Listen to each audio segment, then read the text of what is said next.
Okay, we'll move on to item 3 on our agenda, continuing with our inquiry into post-traumatic stress disorder treatment for veterans.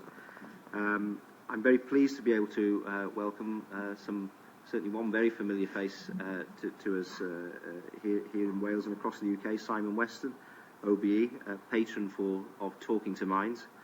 Also with him are Robert Paxman, Chief Executive Officer and founder of Talking to Minds, Ian Pitchford, trainer and therapy provider from Talking to Minds, and Neil Loughborough and Nicholas Cowan, also of Talking to Minds. Welcome to you all, gentlemen. We're very grateful for you attending our evidence session here this morning, and we're also very grateful for the information which you've already provided in written form to the inquiry. We've heard a little bit about your work from the previous witnesses, but it would be helpful if you can give us just an overview in a nutshell, really, about the work of Talking to Minds. I don't know who wants to start. Yes. Okay. About 7 years ago, I was diagnosed with post-traumatic stress disorder. Went through the NHS and a couple of charities for help, and I didn't find the help there that was required. I didn't get well by using those, interacting with those forms of therapy. So I went out and basically spent several years trying to find a solution to my problem. And I found a guy called Mick Stott, ex-PT Corps, physical training corps, who developed a program around neuro-linguistic programming, timeline therapy and hypnosis originally. Very quickly, I lost my symptomology of PTSD, very quickly. Right. I was so, if you like, shocked by this that I decided that I was going to train and find out how the whole process works. So over the period of the next couple of years, I then trained with Mick Stott to find out how the system worked. And then we've recently set up and started the whole charitable organisation. So that's been going about 3 years now. So the whole programme has been running for about 6 years. We've now designed further talking therapies specifically for veterans. And it also translates to other groups now because we've gone for the worst case studies, if you like.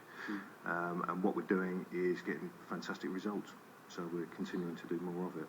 Excellent. And as someone who's been a witness on Bob's journey, we met for the first time probably about 3 years ago when he was undergoing his, maybe a little bit longer than that actually. We were doing our master practitioner training together, and even over that time, the difference in him was just staggering, absolutely, colossal, and hence the birth of Talking to Minds. And obviously we've got two individuals here who have benefited from Talking to Minds and continue to benefit from the work of Talking to Minds. Do you want to share from your experience just how Talking to Minds have helped you on a personal level? Hi everyone. I did 23 years in the army, and you've heard, or you've got case notes there on individuals, but mine is not dissimilar. And I went through cognitive behaviour therapy, and I also went through the psychiatrist side of life. Within the armed forces, there is very much this stigma with mental health, and it continues to be a real stigma. And they try to hide it as best they can, that people are suffering. And in fact, I was told to pull my socks up, get on with life, or get kicked out, which is an incredible thing to have to be told when you've witnessed or been involved in things that you have been involved in within the armed forces. When I come to Talking to Minds, after all the other therapies failed, and I was on very high doses of medication, I could only do part-time work, and I went to Talking to Minds. I went on a practitioner's course first, and it was amazing. The changes in me were amazing, but at that time, I stayed on my medication. It was only when I went on the change course, which was specific to me, that I decided that I'd come off all my medication, and I have been clean now. I take no medication whatsoever, other than pain medication for my spinal injury. So I am completely clean of antidepressants for the first time in 21 years. And how long did it take to make that transition through the treatment process for you? And for me, the first process was 5 days practitioner's course, where I got an insight into what it was about and everything else, and how to deal with different issues. 2 days was the change, but I decided to stay on medication. It was only later on that when I went back on the change course, I decided that I wanted to come off the medication. I wanted to be able to think clearly. I wanted to be able to take in all the learnings and go further forward with what was happening to me. And I come off the medication on the course, on the first day of the course. Wow. It took about 4 weeks for the medications to become completely out of my system. And I have no requirement for any medication whatsoever now. That's amazing. That's amazing. And did you want to add anything, Neil, in terms of your experience? I joined Armed Forces in 1991, probably as a result of this man here, after knowing what he went through in the Falklands. I joined as a medic, had a very good career in the Armed Forces, and when I came out, I was given the choice on the day that I made the decision to actually be discharged. I'd been subjected to 3 months of being at the Duchess of Kent Military Hospital, or faced going back to Kosovo the next day. So I obviously went for the medical discharge, because the stigma would have been such that you just would not be able to work in the medical sort of field. So obviously I had to come out of the Armed Forces. When I came out of the Armed Forces, that wasn't just coming out of the Armed Forces. I lost everything from my home to my family to everything. I soon found myself on the street. Now, I had 10 years of treatment through various agencies. Combat Stress were fantastic with me, actually.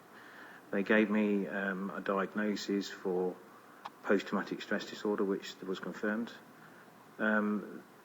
However, the one comment which stuck in my mind the most was that they thought it would be contradictory and wouldn't help me to actually undergo any further treatment with combat stress, because it would actually worsen my condition.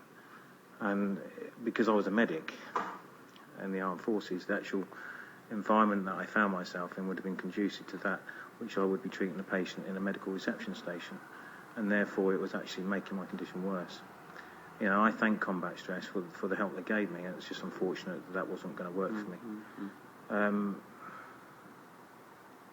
Earlier this year I went on a course with Talking2minds.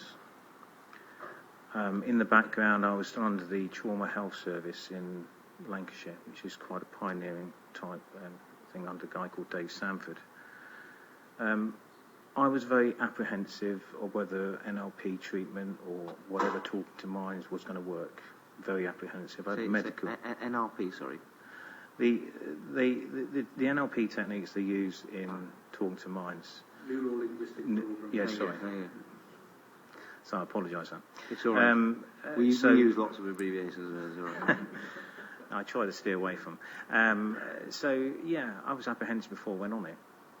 I can tell you now that after 4 days of treatment with Talking2minds, it's a bit like coming out of the cinema after watching perhaps your favourite movie star and thinking, oh, fantastic. I'm a bit more, I'm a bit more cautious than probably most people working from the medical side of things. So I had the Trauma Health Service run DRM assessments in the background.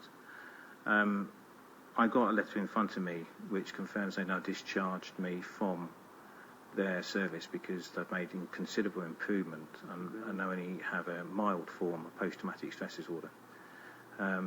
Talking2minds have enabled me not just to give me a coping strategy or mechanism, but to deal with my own post-traumatic stress disorder. And the onus is on them actually helping me to deal with it. No money or words can ever sort of, passionately say how thankful I am to these guys, but it's amazing. I had 10 years of, really, really sort of very nice people, all meaning well, and then in 4 days to be turned around. I have the assessments, the DRM assessments. I haven't got a clue what they mean. I don't propose to tell you I know what they mean, but I can tell you one thing. I feel a lot happier. And my son, he said in his words, he said, Dad, I'm really pleased to have you back. So now I'm a single father with my son, and we're living happily in Longridge near Preston. And I just wish other people get the opportunity like this. Thank you very much indeed for sharing your stories. Veronica.